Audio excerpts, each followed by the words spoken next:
Can you believe that? The Colorado Buffaloes under Deion Sanders are once again the biggest story in college football. You are Locked On Pac-12, your daily podcast on the Pac-12 Conference. It's the Locked On Podcast Network, your team every day.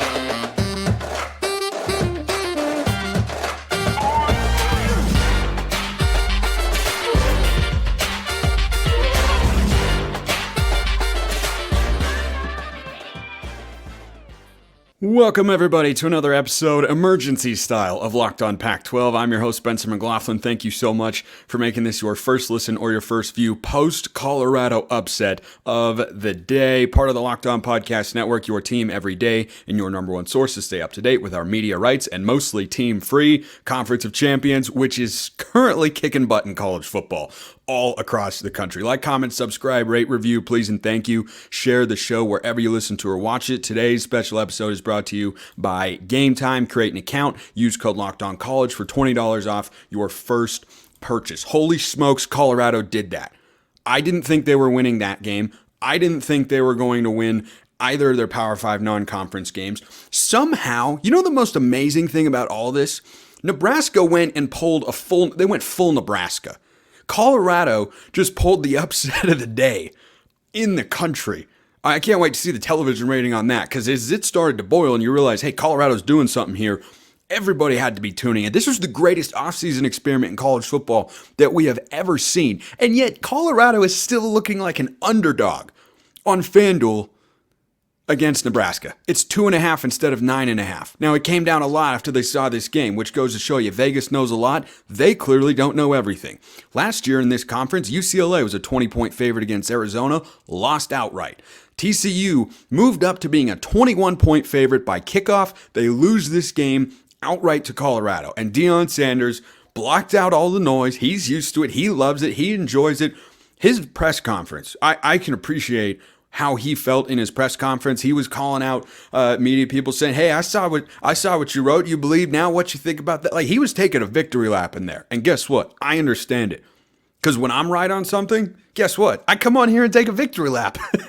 and by the way, I'm not dealing with an 8,000th the amount of criticism that Deion Sanders is. So I completely understand it. But what a moment for Colorado fans. I mean, this is just the justification, the culmination of an entire offseason that was nothing but tumult and criticism and turnover and change and unknowns and unpredictability, and it all materialized on the field in week one.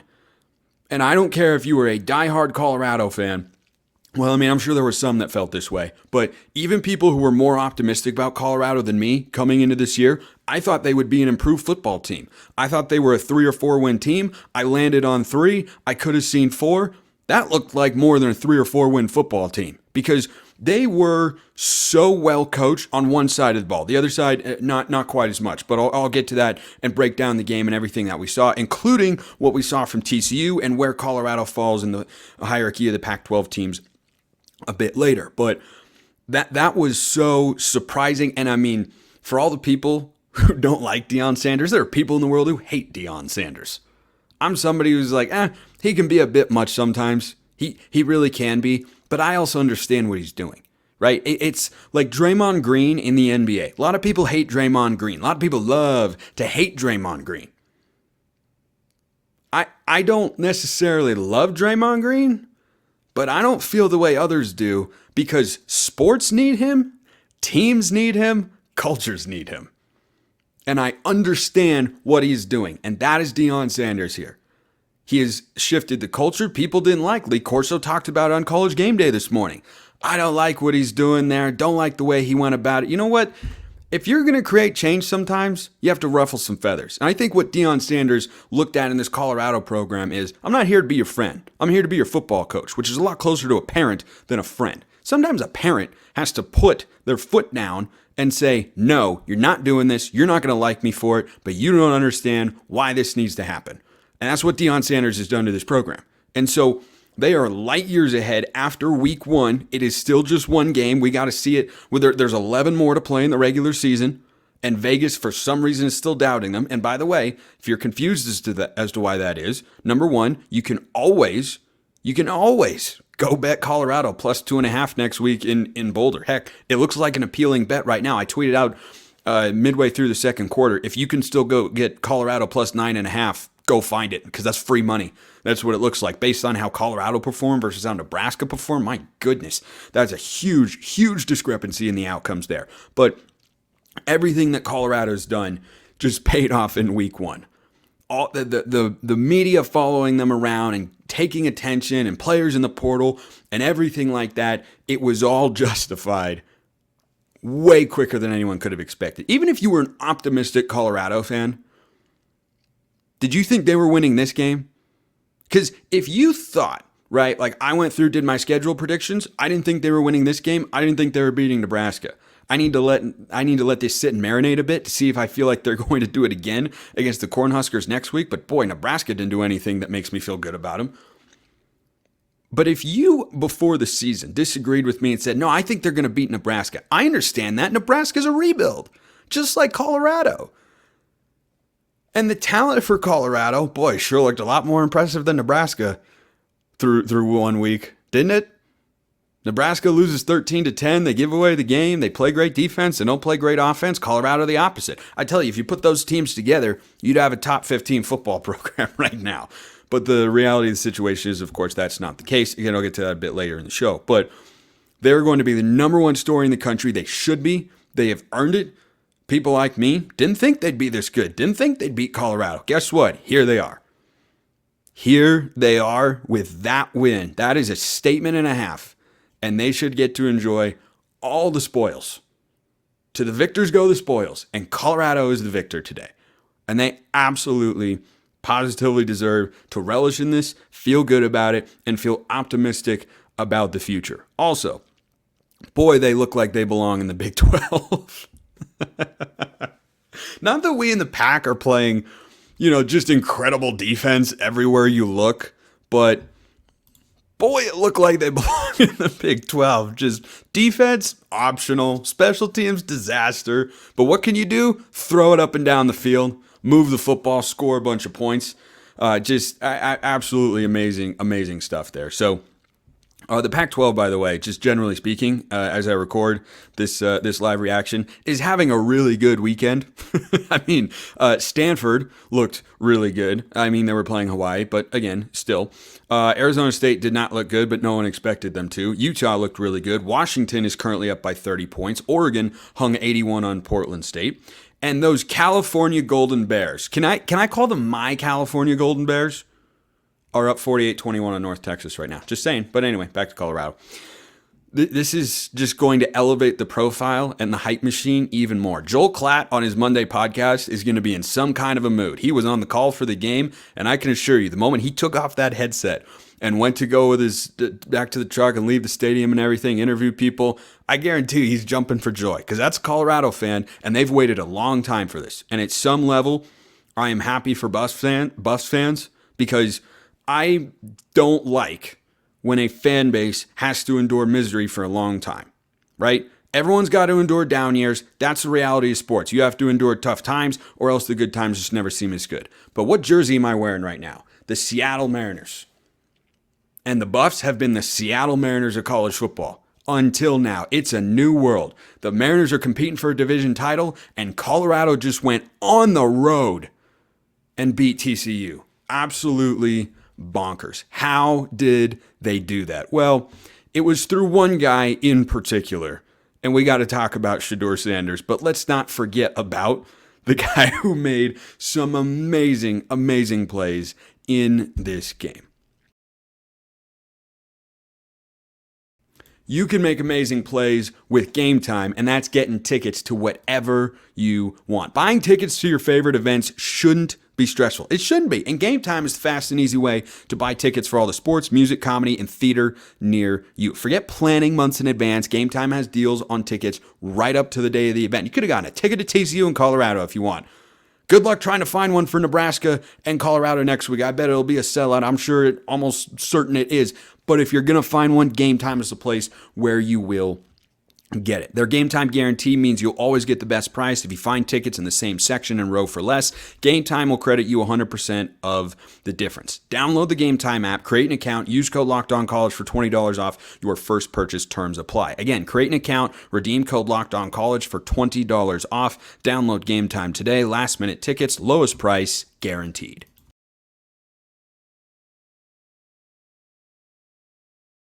Boy, I tell you, I am so juiced up for college football to be here, and what a day. What an absolute day.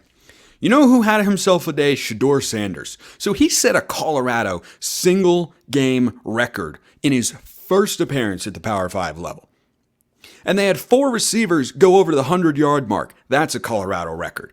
You talk about making a statement. Like that is just a statement and a half. And I tell you what, the untold MVP of this game is Sean Lewis, the Buffs offensive coordinator. Because the defense wasn't good. It was bad. Like Chandler Morris, the TCU quarterback, he was not good. He made some throws, but man, he missed a lot of throws. Shadeur outplayed him top to bottom. I was way more impressed with Shedeur Sanders, who I thought made good I'll get to him in just a sec.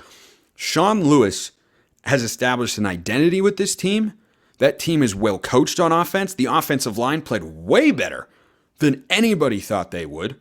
Better than me, better than Joel Klatt thought. That was kind of the big question. It's like, okay, you got the skill positions mostly figured out, but what about everything else? Well, Dylan Edwards is a stud. Travis Hunter's a stud. Shedeur Sanders is really good. They couldn't run the football worth a lick, and guess what? They still put up over 500 yards of offense.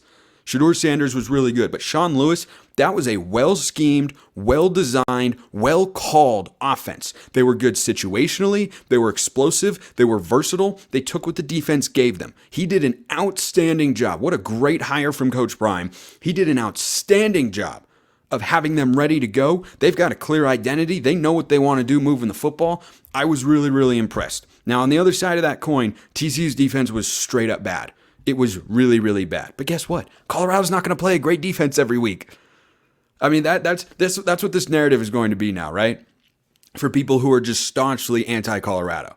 I would consider myself as a doubter, but not a denier, because I am looking at the information here, which is new information, saying, okay, that's a much better football team than I thought. And later in the show, I'll talk about whether they're a Pac-12 contender. But that TCU defense was putrid. They were bad against Michigan last year. They were bad against Georgia. Like, I know those are big-time heavy hitters, more than what Colorado is even probably capable of. But, I mean, that was embarrassing from TCU. On your home field, Shedeur Sanders was very, very impressive, but he shouldn't have been that impressive. Like, there were a lot of open guys, and they missed some throws, but I thought Sanders outplayed Morris by a lot. Shedeur Sanders in this game, my goodness. I mean, my goodness. Now, some of you might be coming into the comment section and say, Spencer, you are a doubter on Shedeur Sanders. No, I was a question asker. I ask questions. There's a difference between asking questions and having doubts. I doubt that UCLA's quarterback room is going to be good enough to make them a Pac-12 contender.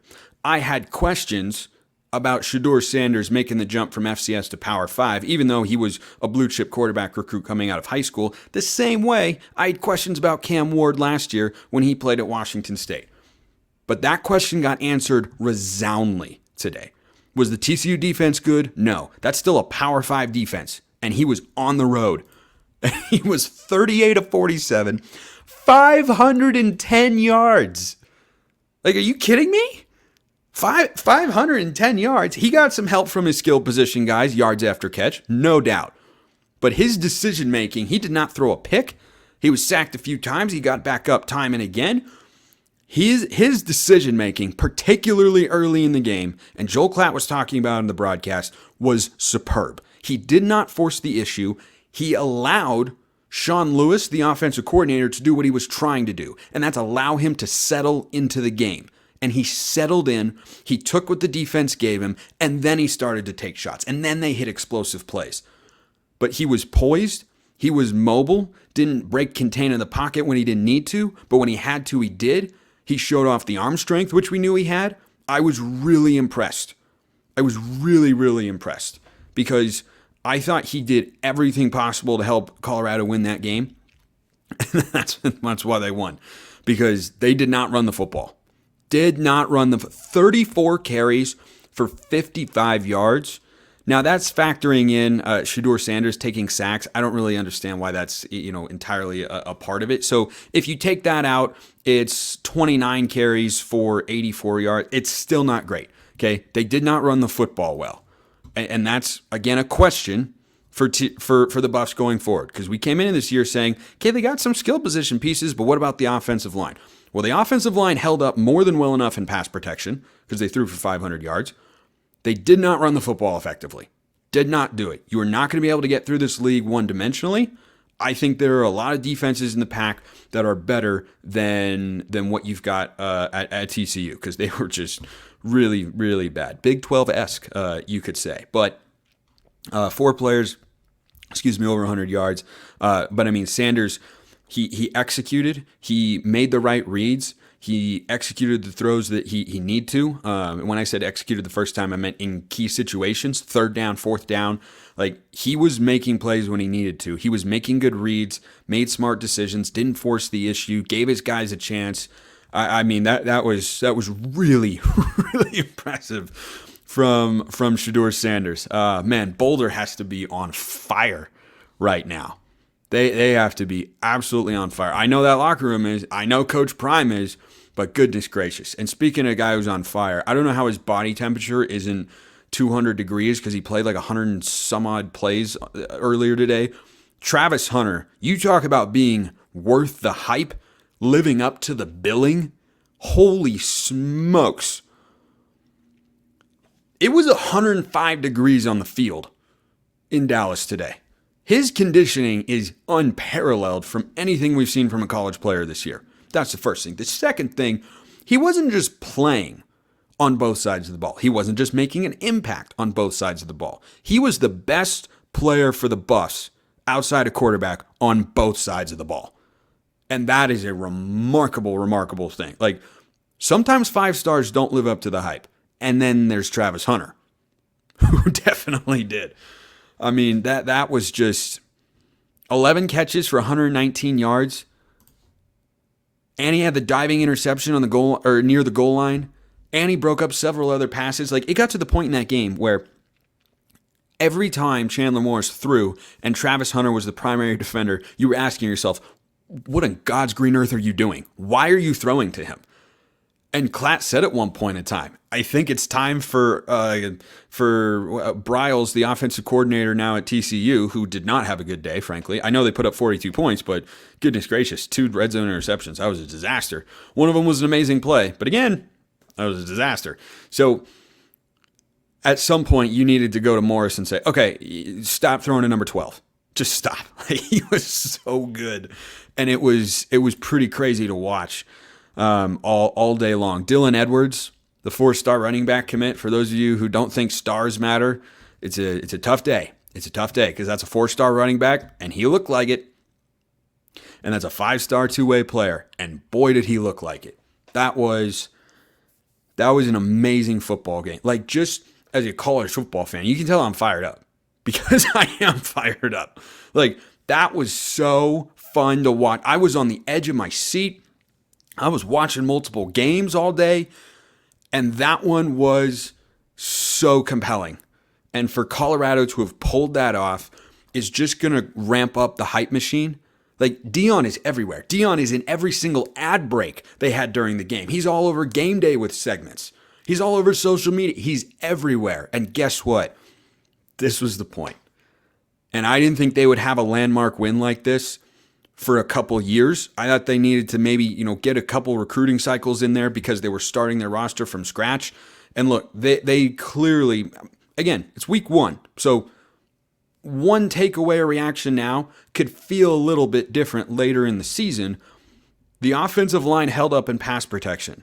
But make no mistake about it, they are not, as of week 1, a good team at running the football. And that starts with the offensive line because we know that they've got talent back there. I thought Wilkerson looked great. A buddy of mine texted me, said he reminds me of Isaiah Pacheco on the Chiefs in the NFL.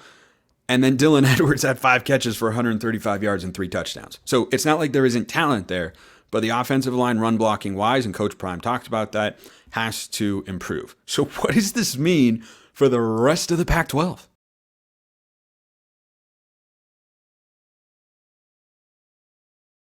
It means you look at Colorado differently. Now, make no mistake about it, this was an upset. This is an upset victory. Was not supposed to happen. I know you're going to have people come in, man, you're just a hater. Man, you're just doubting. You're just, okay. All right. Like, I know those comments are going to come in. That's okay. I can live with that.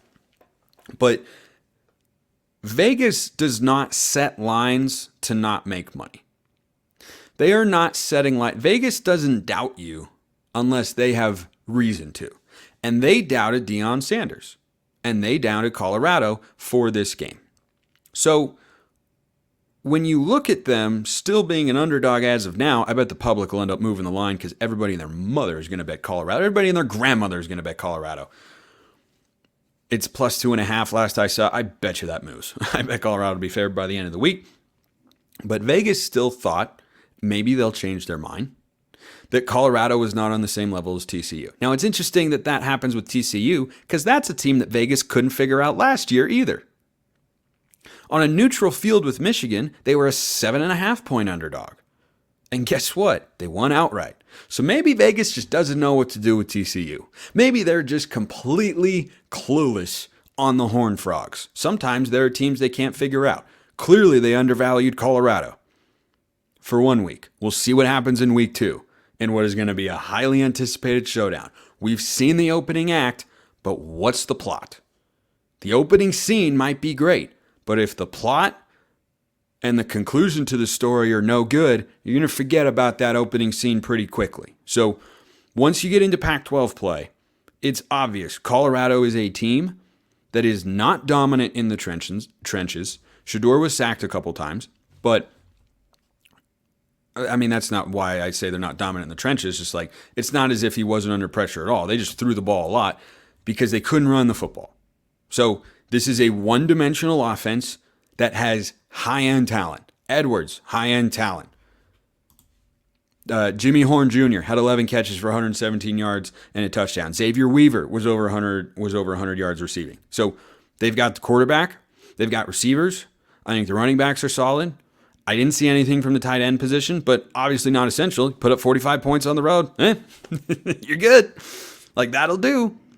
But this is a Colorado team that I certainly now expect, after having seen that. I mean, just by lieu of winning one game, I expect them to win more than 3 games as I predicted early in the season. But I don't expect them to suddenly be a Pac-12 contender. And come on, Colorado fans, give me all the hate you want.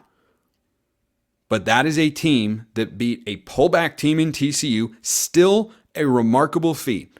I spent the first 20 minutes of this show gassing them up because they absolutely deserve it. But another take I had for this college football season, and obviously I didn't talk about it as much here on the show, but TCU felt like a pullback team. They lost their offensive coordinator, their quarterback, and their star wide receiver. And guess what? They look like a team that was trying to work in a new offense and a new quarterback. And they had some moments where they weren't quite as good, had some moments where they were good. But this is not the TCU team of last year. Their win total is 7.5. I thought they'd be a 7-8 win team. Is going on the road and putting up 45 points in a win over a 7-8 win Big 12 team still mighty impressive? You bet your rear end it is. Absolutely. Does it make you a conference contender? In my view, in the Pac-12, no. Because here's the flip side of the coin. Colorado had 2, not 1, but 2 interceptions inside the 5-yard line in this game. One was an amazing play by Travis Hunter, and one was a good play by another safety whose name is eluding me right now. I'm going to try to find it because he deserves his credit just like everybody else. Trevor Woods. Trevor Woods had the interception. Guy looked like he was open. Morris never saw him. Woods came over, picked it off, and saved 7 points. But that's 2 drives that went down and ended up turning the ball over with it being caught by Colorado inside the 5-yard line. And they still allowed 42 points. So back to where we were framing the discussion for Colorado going into this season, what did we think? Well, I see skill position pieces, but I don't know about the offensive line. They couldn't run the football. Better in pass pro than we thought, but they couldn't run the football. And yeah, I just don't know about the defense and everything. 42 points, and you're not going to get 2 red zone turnovers a game. You might not get 2 more red zone turnovers that deep and that close to the end zone all season long. You might get a couple, but you can't rely on that. So there is a defensive unit here in Colorado that can clearly be exploited. I was not impressed with Chandler Morris at all, and he's still in this game tallied up 279 yards passing. And TCU ran for 7 yards a carry and 262 yards total. So if you're jumping on the Colorado could win the Pac-12 this year. No. I'm not there. I'm on the, hey, bowl eligible? I could see it. I could absolutely see it. I had them going into Tempe and losing to Arizona State. I wouldn't pick that right now. I was on the radio broadcast for Southern Utah for ASU's game on Thursday. ASU looked terrible. Colorado didn't look terrible. I'd flip my pick right now if that game was tomorrow. We'll see what happens when the time comes. But I think that this is a Colorado team that can get bowl eligible, that can be a 6, maybe 7 win team.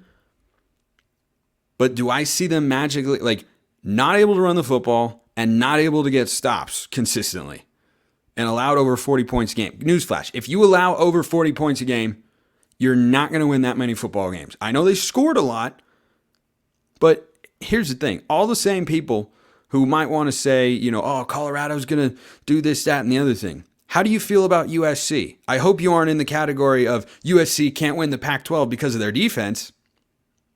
Hope that's not you, because that wouldn't be a good look. But the defense still has to get better. Yeah, Travis Hunter is great, but what else did they have? 7 yards a carry and 42 points. If you're allowing those sorts of numbers in the Pac-12, guess what? There are a lot of teams in the Pac-12 better than TCU, who's a good football team, by the way. Make no mistake about it. But would I pick TCU to be a contender in the Pac-12 this season? Absolutely not. Would I pick them to be a good team in the Pac-12? Sure. I'd pick them to be good, solid. But I would not pick them to be a contender. So I don't buy Colorado as being a Pac-12 contender because I look at them and say, there's still too many things. Maybe they'll improve. Maybe it'll be better. We'll watch Nebraska next week. That's why we love the season. That's why we love seeing games play out on the field rather than simply and only talking about them on paper. But that's fun to do too. There are still questions there. It's not a conference championship team. But could it be a bowl team? If you can score a lot of points, yeah, you can be a bowl team. Appreciate everyone listening. I'll see you next time. Be back here on Monday. Enjoy the football. And until then, hope you have a wonderful rest of your day.